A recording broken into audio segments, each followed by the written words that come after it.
Kisah syahidnya Khalifah Utsman bin Affan merupakan salah satu peristiwa paling tragis dalam sejarah Islam, yang sering disebut sebagai Al-Fitnatul Kubra, fitnah besar.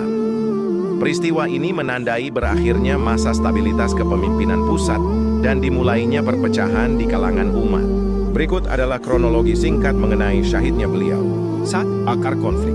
Ketegangan dimulai ketika muncul rasa ketidakpuasan di beberapa wilayah, terutama Mesir, Kufah, dan Basra.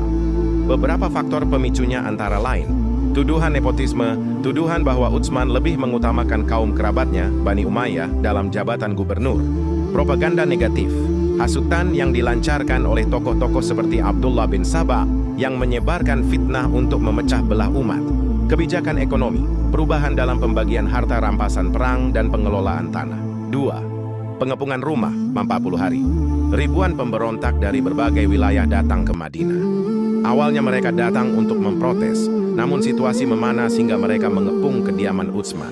Sikap Utsman, beliau melarang para sahabat, termasuk Hasan dan Husain bin Ali, untuk mengangkat senjata membela dirinya. Beliau berkata, "Aku tidak ingin menjadi orang pertama yang menumpahkan darah umat Muhammad di Madinah. Ibadah di tengah kepungan. Selama pengepungan, akses air diputus oleh pemberontak. Namun, Utsman tetap tenang, berpuasa, dan menghabiskan waktunya untuk membaca Al-Quran." 3 detik-detik kesyahidan. Pada hari Jumat 18 Zulhijjah 35H, para pemberontak berhasil memanjat dinding belakang rumah beliau karena pintu depan dijaga ketat oleh putra-putra sahabat. Mimpi bertemu Rasulullah. Malam sebelum wafat, Utsman bermimpi bertemu Rasulullah SAW yang berkata, "Wahai Utsman, berbukalah bersama kami."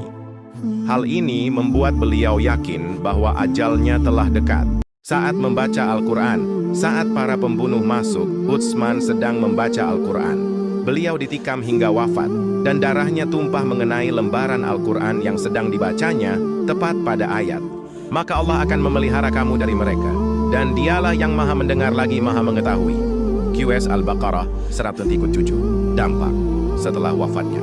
Wafatnya Utsman bin Affan meninggalkan luka mendalam.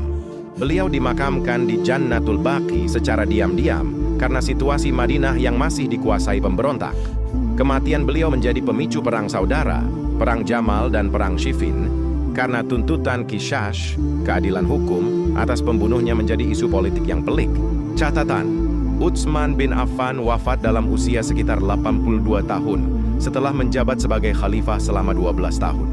Beliau dikenal sebagai Dzun Nurain, pemilik dua cahaya, karena menikahi dua putri Rasulullah SAW.